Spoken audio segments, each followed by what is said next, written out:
Dear student, welcome to you in my YouTube channel KV Physics 11. Today's topics of discussion are motion of vehicles on level road, motion of vehicles on banked road, and bending of cyclists. These are the example of circular motion. As all we know, when a body performs circular motion, centripetal force is required. Without sufficient centripetal force, the body cannot keep itself on the circular track. Therefore, we must keep in mind that the sufficient centripetal force will be there for taking the turn of a vehicle at a curved road. So let us discuss all these examples in detail. So first of all, circular turning of the road. When a vehicle go through the turns, they travel along a nearly circular arc. There must be some force which will provide the required centripetal force. The necessary centripetal force is being provided to the vehicle by following three ways. So these are the three ways by which the vehicle may get the required centripetal force. First case is by friction only. The vehicle may get centripetal force by friction only. Second case is by banking of roads, because we cannot rely on frictional force. Therefore, you might have seen at the turning point, roads are banked. Means outer edge of the road is raised up slightly with respect to the inner edge. Such roads are called banked road. This is done at the turning points. Then third one is friction and banking of roads. Naturally, whether the road is level road or banked road, friction will be there. So friction along with the banking of road, the vehicle may get a required centripetal force. Now first is when the vehicle move on the level road. Here friction will provide the necessary centripetal force for taking the turn to the vehicle on level road. So motion of vehicle on level circular road. Let a car of mass m is moving with speed v in a circular arc of radius r on a level road. The necessary centripetal force is provided by force of friction F acting toward the center. The centripetal force, जो expression है centripetal force का, वो होता है M V square by R, where M is the mass of the vehicle, जो कि यहाँ पर कार है, और वी जो है जो स्पीड है उसकी by which it is taking turn, and R is the radius of the circular arc at the turning point. The value of the limiting friction F is equal to mu s into n, where n is the normal reaction of the car by the road and mu s is the coefficient of limiting friction between road and tires. Therefore, this friction force F is equal to mu s into mg, because here mg क्या है, wait है car का, और normal reaction की value n की value mg weight of the car के equal हो जाएगी. आइए इस चीज को जो है फिगर से समझते हैं. देखिएगा, for safe turning without skidding, जैसा कि हमें मालूम है, यदि सफिशिएंट फ्रिक्शन नहीं होगा तो सफिशिएंट सेंट्रीपिटल फोर्स नहीं रिसीव कर पाएगी कोई भी कार. तो यहां पर क्या होगा, उस केस में फ्रिक्शन न होने की सिचुएशन में ये कार इस तरह से आउटवर्ड डायरेक्शन में स्किड होगी, फिसलेगी. तो निश्चित रूप से फ्रिक्शन की डायरेक्शन इधर को लग रही होगी eight the turning point toward the centre of the circular arc. ये सेंटर है, सर्कुलर आर्क जो बन रहा है जिस पर कार जो है टर्न लेने जा रही है, तो उसका सेंटर इधर की तरफ है, लेफ्ट की तरफ. तो फ्रिक्शन फोर्स जो है इसी सेंटर की तरफ लग रहा है. क्यों? क्योंकि टर्न लेते समय जो कार के व्हील्स हैं वो इस तरफ आउटवर्ड डायरेक्शन में स्किड करने की कोशिश करते हैं. तो निश्चित रूप से फ्रिक्शन की डायरेक्शन सेंटर की तरफ टुवर्ड्स लेफ्ट हो जाती है, और यही फ्रिक्शन जो है इस कार को नेसेसरी सेंट्रीपिटल फोर्स प्रोवाइड कराता है. तो यहां पर देखिए, रोड का जो नॉर्मल रिएक्शन जो है वो अपवर्ड लग रहा है और कार का वेट डाउनवर्ड mg एक्ट कर रहा है, तो वर्टिकल फोर्स यहाँ पर जो लग रहे हैं दे गेट बैलेंस्ड, मतलब n इज इक्वल टू क्या हो जाएगा, mg के इक्वल हो जाएगा, है ना। तो इस तरह से फ्रिक्शन की वैल्यू जो होनी चाहिए that should be equal or greater than required centripetal force. तो mu S M G greater than equal to M B square by R. तो इस तरह से v की वैल्यू निकालें तो v इज इक्वल टू हो जाएगा less than equal to under root mu S R into G. G gravitational acceleration है, आर जो है radius of the circular arc है, और ये म्यू एस जो है कोफिशिएंट ऑफ फ्रिक्शन है। तो इस तरह से वेलोसिटी या टर्निंग पॉइंट जो है वो डिपेंड करेगी फ्रिक्शन पर और रेडियस ऑफ सर्कुलर आर्क, जो ये आर्क बनेगा इसकी रेडियस जो होगी उस पर डिपेंड करेगी। अब शार्प यदि टर्न है तो इसका मतलब व्हीकल जो है उस टर्निंग पॉइंट पर जहां टर्न शार्प है तो लेस वेलोसिटी से टर्न ले पाएगा। हाँ, यदि मान लिया उसकी रेडियस थोड़ी ज़्यादा है, टर्निंग पॉइंट पर जो आर्क बन रहा है सर्कुलर आर्क उसकी रेडियस ज़्यादा है तो हायर वेलोसिटी से टर्न ले सकता है कोई भी व्हीकल। तो यहाँ पर ये जो है मैक्सिमम वेलोसिटी है जिससे कि व्हीकल टर्न ले सकता है। अब कोई जरूरी नहीं मैक्सिमम वेलोसिटी से ही टर्न लें, सेफ टर्निंग के लिए हमें वेलोसिटी को स्लो करना पड़ता है, स्पीड को स्लो करना पड़ता है एट द टर्निंग पॉइंट। तो this is the maximum speed with which a car can take turn without skidding. इससे ज्यादा स्पीड हो जाएगी इस कंडीशन के अकॉर्डिंग तो क्या होगा कि कार जो है skid away from the road. अब हम बात करेंगे यदि रोड को बैंक्ड कर दिया जाए, फ्रिक्शन तो वहां भी होगा, लेकिन पहले हम केस लेंगे कि रोड को बैंक्ड करने पर क्या बेनिफिट मिलता है उसको देखिएगा। तो यहां पर सेकेंड पॉइंट है by banking of road vehicle on a banked road. इस तरह से ये देखिएगा रोड का आउटर एज जो है इनर एज के रिस्पेक्ट में थोड़ा रेज्ड अप कर दिया गया है, तो ये थीटा जो है एंगल ऑफ बैंकिंग है। The friction is not always reliable. ये तो बात कंफर्म है कि फ्रिक्शन पर हम रिलाई नहीं कर सकते, हम उतना भरोसा नहीं रख सकते, बिकॉज फ्रिक्शन जो है वो सिचुएशन पे डिपेंड करता है। सिचुएशन क्या हो सकती है, टायर पुराने हो सकते हैं व्हीकल के, या फिर रोड जो है वेट हो, बरसात हो गई हो तो जिससे कि रोड गीली हो गई है तो फ्रिक्शन नेचुरली डिक्रीज हो जाएगा। तो फ्रिक्शन तो सिचुएशन पे डिपेंड कर रहा है, तो हम उस पर कैसे रिलाई कर सकते हैं। तो फ्रिक्शन इज नॉट रिलायबल। हम उस पर डिपेंडेंसी को कम करने के लिए हम ज़्यादा फ्रिक्शन पे डिपेंडेंट न रहें, इसके लिए ही जो है टर्निंग पॉइंट पे रोड को बैंक्ड कर दिया जाता है, मतलब आउटर एज इनर एज के रिस्पेक्ट में थोड़ा उठा दिया जाता है जिससे कि रोड बैंक्ड हो जाता है। और इससे क्या होता है कि जो नॉर्मल रिएक्शन यहाँ पर रोड का लगेगा उस व्हीकल पे, उसका एक कंपोनेंट जो होगा, one of the component of the normal reaction act toward the centre of circular path, जो कि नेसेसरी सेंटीपिटल फोर्स को प्रोवाइड कराने में हेल्प करता है। तो to avoid the dependence on the friction, the roads are banked by angle theta at turn. So the outer part of the road is somewhat raised compared to the inner part. तो अब इसको figure से समझते हैं कि किस तरह से हमें उस नॉर्मल रिएक्शन का एक कंपोनेंट जो है रिसीव हो रहा है और जो कि सेंटीपिटल फोर्स को प्रोवाइड कराने में हेल्प कर रहा है। तो देखिएगा, इन डूइंग सो, यानी जब हमने रोड को बैंक्ड कर दिया, ऐसा करने पर क्या हो रहा है, ये component of normal reaction n sin theta acting towards the centre of turning arc provide the necessary centripetal force. Figure से समझ में आ रहा होगा, देखिएगा यहां पर ये बैंक्ड रोड है और ये हमारा मान लिया कोई कार है। अब इस कार का वेट डाउनवर्ड mg एक्ट कर रहा है, इस रोड का नॉर्मल रिएक्शन यानी देखिए ये एक्ट कर रहा है।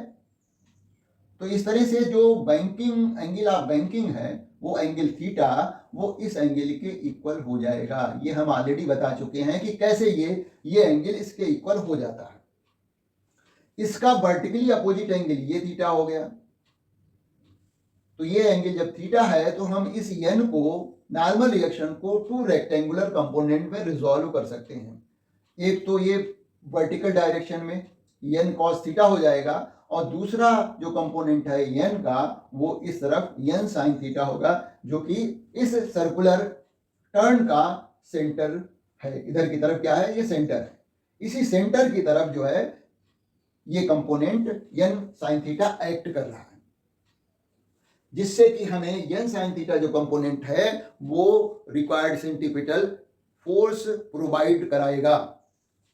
तो यहां पर हमने देखा कि n sin थीटा को हम mv²/r यानी सेंटीपिटल फोर्स के इक्वल लिख दें, और जो वर्टिकल फोर्सेज हैं, क्योंकि वर्टिकल डायरेक्शन में कोई मोशन तो हो नहीं रहा है, इसका मतलब ये फोर्स जो वर्टिकल डायरेक्शन में लग रहे हैं n cos थीटा और वेट mg, ये दोनों आपस में बैलेंस्ड होने चाहिए। तो n cos theta is equal to mg हो गया। अब इक्वेशन 1 को इक्वेशन 2 से डिवाइड कर दें तो हमें मिलेगा, देखिए n और n कैंसिल आउट हो जाएगा और sine theta upon cos theta क्या बन जाएगा, टेन थीटा हो जाएगा। जब हम mv²/r को इस mg से डिवाइड कर देंगे तो ये मास मास भी कैंसिल आउट हो जाएगा, तो हमें मिल जाएगा b²/r g, b²/r। तो tan theta is equal to b²/r g। तो यहां पर वेलोसिटी की वैल्यू आ रही है √r(g) tan थीटा। तो वेलोसिटी एट टर्निंग पॉइंट यहां पर भी डिपेंड कर रही है radius of the curved path और tangent of the angle of banking. तो एंगल ऑफ बैंकिंग यदि इंक्रीज हो जाए, मान लिया इसको और ज्यादा बेंड कर दें, तो निश्चित रूप से हमारी वेलोसिटी की वैल्यू, स्पीड की वैल्यू भी बढ़ जाएगी। तो हमारा स्पीड की वैल्यू बढ़ाने का कोई पर्पज नहीं है, हमें चाहिए सेफ टर्निंग। तो सेफ टर्निंग का मतलब ये हुआ कि ये तो मैक्सिमम वेलोसिटी है जिससे कि वो टर्न ले सकता है कोई भी व्हीकल। अब हमें इससे, इस वैल्यू से वेलोसिटी को थोड़ा कम ही रखना पड़ेगा, है? तो हमें मैक्सिमम वेलोसिटी से नहीं टर्न करना है। ये तो ये है कि हाँ, रोड को बेंड कर दिया गया है, इससे जो है हमें कुछ बेनिफिट मिल रहा है और हम सेफ टर्निंग कर पा रहे हैं। अब यदि हम दोनों केस ले लें, दोनों केस का मतलब रोड बैंक्ड हो और फ्रिक्शन भी हो। हालांकि फ्रिक्शन है, यहां पर हमने केवल बैंकिंग ऑफ रोड का इफेक्ट देखने की कोशिश की है। अब हम फ्रिक्शन का और ये बैंकिंग दोनों का कंबाइंड केस लेते हैं और उसमें देखते हैं क्या होता है। यह है by friction and banking of road.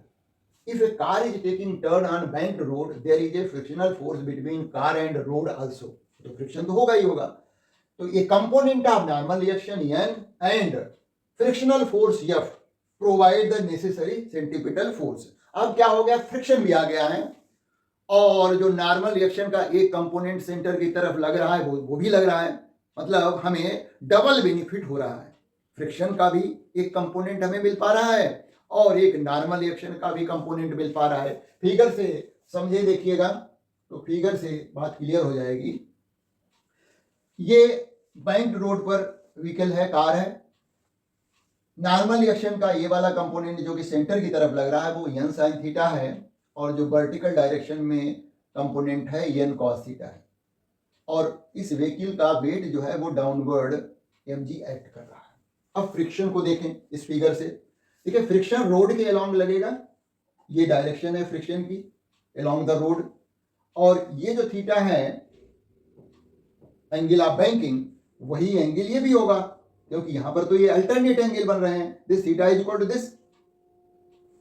अब इस फ्रिक्शन को हम रिजॉल्व कर दें टू रेक्टेंगुलर कंपोनेंट में, तो ये देखिए सेंटर की तरफ जो हमें कंपोनेंट मिल रहा है वो F cos थीटा मिल रहा है और जो डाउनवर्ड डायरेक्शन में वो होगा F sin थीटा। तो F sin थीटा किसके साथ ऐड हो जाएगा, इस वेट के साथ, जो व्हीकल का वेट है उसमें F sin थीटा ऐड हो जाएगा क्योंकि इन दोनों की डायरेक्शन mg की और F sin थीटा की सेम है। उसी तरह से ये जो फ्रिक्शन का हॉरिजेंटल कंपोनेंट है वो नॉर्मल रिएक्शन के हॉरिजेंटल कंपोनेंट के साथ ऐड हो जाएगा और मिलकर के सेंटीपिटल फोर्स प्रोवाइड कराएगा। तो N sine theta plus F cos theta is equal to क्या हो जाएगा, M B square by R के। और यहां पर जो वर्टिकल डायरेक्शन में फोर्स लग रहे हैं ये तो एन कॉस थीटा है, नॉर्मल रिएक्शन का जो एक कंपोनेंट है, और डाउनवर्ड जो फोर्स लग रहे हैं वो वेट और फ्रिक्शन का एक कंपोनेंट एफ साइन थीटा। मतलब ये वर्टिकल फोर्स आपस में जो है कैंसिल आउट हो जाएंगे या कहीं बैलेंस्ड हो जाएंगे। N cos theta is equal to M G plus F sine theta. तो यही हमने देखिए अगले स्लाइड में लिख रखा है, ये therefore N sine theta plus F cos theta normal reaction का एक कंपोनेंट, फ्रिक्शन का एक कंपोनेंट, इन दोनों ये हॉरिजॉन्टल कंपोनेंट्स हैं। They are providing necessary centripetal force M B square by R. दोनों की डायरेक्शन सेंटर की तरफ है, ऐड हो गए हैं। अच्छा, तो यहां पर दूसरा जो वर्टिकल डायरेक्शन में फोर्स लग रहे हैं ये तो एन कॉस थीटा है, नॉर्मल रिएक्शन का वर्टिकल कंपोनेंट, और जो वेट एम जी और फ्रिक्शन का एक कंपोनेंट एफ साइन थीटा, ये डाउनवर्ड एक्ट कर रहे हैं। तो N cos theta is equal to हो गया M G plus F sine theta. F sine theta को इधर लाएं तो N cos theta minus F sine theta is equal to M G. This is equation number 2। Taking the limiting condition, force of friction F is equal to mu S into N हो जाएगा, और mu S तो मालूम है coefficient of friction है। और जब हम इस एफ की वैल्यू इन दोनों इक्वेशन में रख देंगे, फर्स्ट इक्वेशन में यहां पर एफ की वैल्यू रखेंगे और सेकंड इक्वेशन में भी एफ की वैल्यू रखेंगे, ये वाली म्यू एस इंटू एन। तो देखिएगा क्या चेंज होगा इक्वेशंस में। N sine theta plus F की जगह पर हमने लिख दिया है mu S into N cos theta is equal to M B square by R. अब इसी क्वेश्चन में एन कॉमन लिया जा सकता है, तो एन कॉमन लिया तो sine theta plus mu S cos theta is equal to M B square by R. This is our equation number 3। Similarly जो सेकंड इक्वेशन थी उसमें भी एफ की वैल्यू रख दी, तो एन कॉस थीटा और एफ की जगह पर म्यू एस इंटू एन आ गया है, sine theta is equal to M G हो गया। यहां भी एन कॉमन ले लिया तो cos theta minus mu s sine theta is equal to M g, equation number 4। अब हम इक्वेशन 3 को 4 से डिवाइड कर दें, इक्वेशन 3 डिवाइडेड बाई इक्वेशन 4। तो देखिए नॉर्मल रिएक्शन एन की वैल्यू जो है वो कैंसिल आउट हो जाएगी और हमें मिलेगा sine theta plus mu S cos theta, ये लिखा हुआ sine theta plus mu S cos theta upon cos theta minus mu s sine theta is equal to b square by are g. तो यहाँ पर भी वही m B square by r को जब हमने एम जी से डिवाइड कर दिया है तो ये मास मास कैंसिल हो गया, B square by are G आ गया है।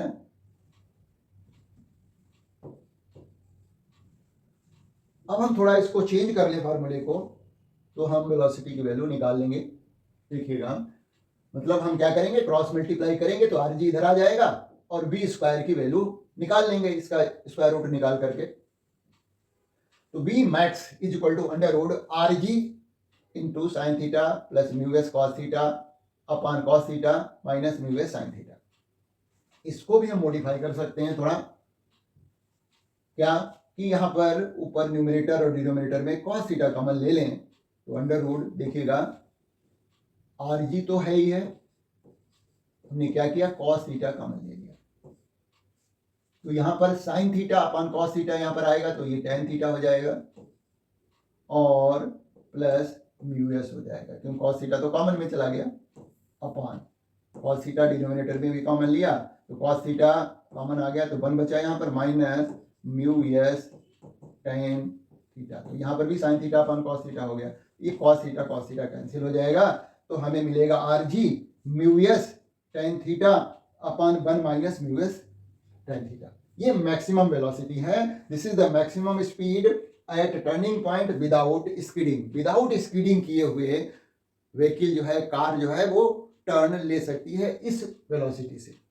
पहले जो लेवल रोड था वहां पर बी मैक्स की जो वैल्यू आई थी वो आई थी कितनी, अंडर रूट ये mu S R G, mu S R G इतनी वैल्यू आ रही है।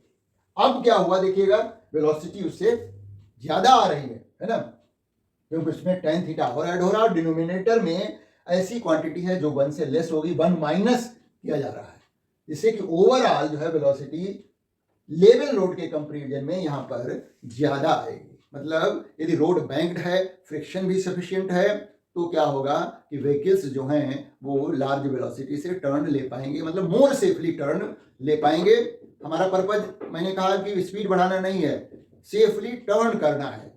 तो इस तरह से बैंक्ड रोड होने के साथ साथ यदि फ्रिक्शन भी सफिशिएंट है तो व्हीकल आराम से विदाउट स्किडिंग किए हुए वहां पर टर्न ले पाते हैं। ठीक है ना। अब हम बात करेंगे जो हमारा लास्ट टॉपिक है बेंडिंग ऑफ साइक्लिस्ट की। देखिएगा, हमने देखा होगा कि टीवी वगैरह में जब बाइक रेस होती है तो जो बाइकर्स होते हैं वो टर्निंग पॉइंट पर अपनी बाइक को एक तरफ टिल्ट कर देते हैं। किस तरफ को टिल्ट करते हैं? Toward the centre of circular arc eight turning point. तो ये क्यों टर्न करते हैं? तो निश्चित रूप से in order to receive necessary centripetal force they turn itself at the turning point. साथ में फ्रिक्शन भी होगा, वेट भी उसका एक्ट कर ही रहा होगा, है ना। और इस तरह से हम समझ सकते हैं कि पूरा डिटेल में कि क्यों यहाँ पर वो जो बाइकर हैं टर्न लेते समय एक तरफ को अपने को टिल्ट कर लेता है। तो फिगर देखिए मैंने बनाई हुई है। Bending of cyclist, to take safe turn on a circular turning, cyclist bend himself inward. When a cyclist bend inward at a turning point, the resultant of normal reaction, turn करने पर क्या हो रहा है? The resultant of normal reaction, friction and weight acting horizontally toward the center of circular path. This resultant force provides necessary centripetal force for taking turn. Figure से देखें, ये मान लिया कोई साइकिलिस्ट है या बाइकर है जिसने अपने को इस वर्टिकल से थीटा एंगल पे टिल्ट कर लिया है। तो रोड का नॉर्मल रिएक्शन ये एक्ट कर रहा होगा, है। Friction, centre of circular arc, ये जो इस तरह से सर्कुलर आर्क बन रहा है उसका सेंटर इधर होगा, तो फ्रिक्शन जो है सेंटर की तरफ एक्ट कर रहा होगा। नॉर्मल रिएक्शन और फ्रिक्शन का जो रिजल्टेंट है वो ये जा रहा है, ये कैपिटल एफ है, ये नॉर्मल रिएक्शन और फ्रिक्शन का रिजल्टेंट है। और साइकिलिस्ट का जो वेट जो है वो उसके सेंटर ऑफ ग्रेविटी पे एक्ट कर रहा है डाउनवर्ड। तो इस तरह से नॉर्मल रिएक्शन और फ्रिक्शन का रिजल्टेंट जो है वो साइकिलिस्ट की सेंटर ऑफ ग्रेविटी से पास होता हुआ दिखाया गया है। ये जरूरी है। क्यों जरूरी है? क्योंकि इक्विलिब्रियम होनी चाहिए। और इक्विलिब्रियम कौन कौन सी? ट्रांसलेशनल और रोटेशनल, दोनों इक्विलिब्रियम हो जिससे कि वो सेफ टर्निंग कर सके। तो उसके लिए नॉर्मल रिएक्शन और फ्रिक्शन का जो रिजल्टेंट है वो साइकिलिस्ट के सेंटर ऑफ ग्रेविटी से पास होना चाहिए। तो ओवरऑल पूरा जो रिजल्टेंट होगा वो हॉरिजॉन्टली सेंटर की तरफ एक्ट करेगा और that resultant will provide the necessary centripetal force for taking turn. और उसी को लिख दिया गया है mv²/r। तो आइए और डिटेल में समझते हैं इस चीज को। देखिएगा, from figure we get the resultant of normal reaction n and frictional force f is equal to under root n square plus f square because they are perpendicular to each other. अच्छा, if m is the mass of the cyclist along with cycle, v is the speed of cyclist at turning point, और क्या है? Radius of the circular path and angle of bending with vertical theta दिया हुआ है figure में। The resultant of N यानी normal reaction and या frictional force should pass through the G. G क्या है? Centre of gravity of the cyclist for complete equilibrium. Complete equilibrium means translational as well as rotational, दोनों तरह की equilibrium हो और वो जो साइकिलिस्ट है ओवर टर्न न करे। इसलिए जरूरी है कि जो नॉर्मल रिएक्शन है और फोर्स ऑफ फ्रिक्शन है उसका रिजल्टेंट जो है साइकिलिस्ट की सेंटर ऑफ ग्रेविटी से पास होना चाहिए। अब आगे देखिएगा, हम यहां पर tan theta is equal to लिख रहे हैं एफ अपॉन एन। एफ क्या? फोर्स ऑफ फ्रिक्शन है, एन नॉर्मल रिएक्शन है और नॉर्मल रिएक्शन की value cyclist along with cycle का जो वेट है उसके इक्वल हो जाएगी, है ना। अब फिगर से हम इस बात को समझ सकते हैं। देखिएगा, फिगर में क्या है कि ये देखिए नॉर्मल रिएक्शन है अपवर्ड डायरेक्शन में, डाउनवर्ड डायरेक्शन में वेट लग रहा है। ट्रायंगल कौन सा ले रहे हैं हम? ये वाला ट्रायंगल ले रहे हैं। ये एंगल थीटा हो गया, तो इसका tan थीटा क्या होगा? tan theta is equal to हो जाएगा, देखिए ये एंगल है, इसका अपोजिट साइड परपेंडिकुलर हो गया और परपेंडिकुलर ये हो गया है ये क्या है, फोर्स ऑफ फ्रिक्शन है, मतलब F हो जाएगा। और ये जो है, हालांकि डाउनवर्ड यदि लेते हैं तो वो mg के इक्वल है, और वैसे भी n इक्वल टू mg ही तो है, तो हमने जो tan थीटा लिख रखा है वहां पर tan थीटा लिखा है F अपॉन n, और n क्या है, वो mg के इक्वल है। n जो है नॉर्मल रिएक्शन, वो वेट mg के इक्वल ही तो है, मतलब ये डाउनवर्ड है ये अपवर्ड है, दोनों एक दूसरे को बैलेंस कर रहे हैं, n इक्वल टू mg है। तो हमने जो tan थीटा लिखा है वो F अपान n लिखा हुआ है, और n को रिप्लेस कर दिया है mg से, है ना।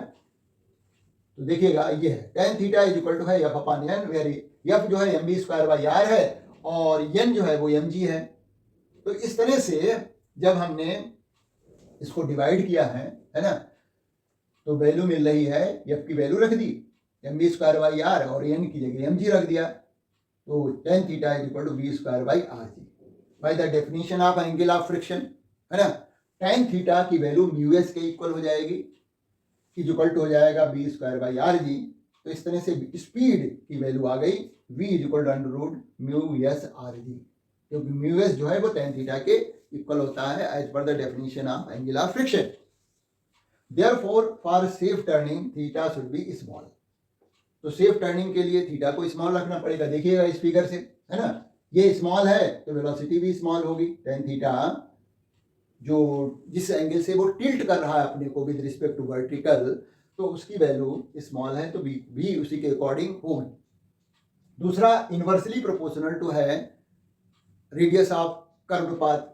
तो देखिएगा स्पीड यहाँ पर वही रेडियस पे डिपेंड कर रही है, यदि वो रेडियस लार्ज है तो कंपैरेटिवली हाई वेलोसिटी से वो हाई स्पीड से टर्न ले सकेगा, यानी सेफ टर्निंग के लिए हमें ये कंडीशन फुलफिल करनी पड़ेगी, है।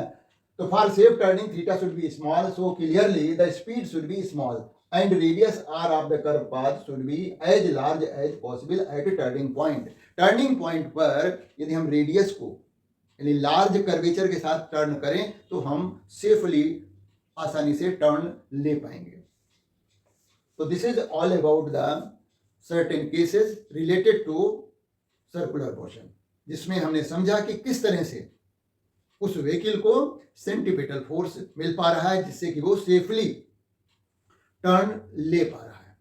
तो आगे अब मिलते हैं एक नए वीडियो के साथ, तब तक चैनल को सब्सक्राइब कर लीजिए और दोस्तों में शेयर करते रहिए, और कमेंट जरूर करिए जिससे कि हमें पता लगता रहे कि आपको और कैसे वीडियो चाहिए, और हम उन सभी इंपॉर्टेंट टॉपिक पर वीडियोस बनाते रहेंगे।